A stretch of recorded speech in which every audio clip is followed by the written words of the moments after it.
बानी ने खुद को पार्टी का पैटर्न इन चीफ मुकर्रर कर दिया। अडियाला जेल के बाहर गुफ्तगू में बैरिस्टर गौहर ने वाज़ेह किया कि बानी ही असल लीडर हैं।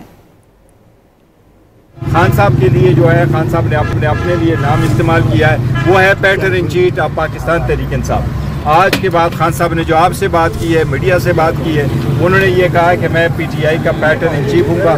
सारे फैसले पहले भी खान साहब करते रहे, अभी भी खान साहब ही करते रहेंगे, लेकिन खान साहब का ओहदा होगा pattern in chief of Pakistan Tehreek Insaf rather than के फाउंडिंग चेयरमैन जब हम उनको कहा करते थे। आप चेयरमैन ही रहेंगे? आप चेयरमैन नहीं, चेयरमैन तो मैं तब तक जब तक खान साहब बाहर नहीं निकलते, तो वो चेयरमैन तो मैं हूँ, लेकिन हमारे चेयरमैन और कायद पार्टी का और रहनुमा सब कुछ खान साहब ही थे, खान साहब ही है और खान साहब ही रहेंगे।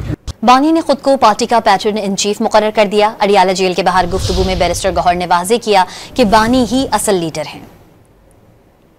खान साहब के लिए जो है, खान साहब ने अपने लिए नाम इस्तेमाल किया है, वो है patron in chief of Pakistan Tehreek Insaf. आज के बाद खान साहब ने जो आपसे बात की है, मीडिया से बात की है, उन्होंने ये कहा है कि मैं पीटीआई का पैटर्न इन चीफ हूँगा।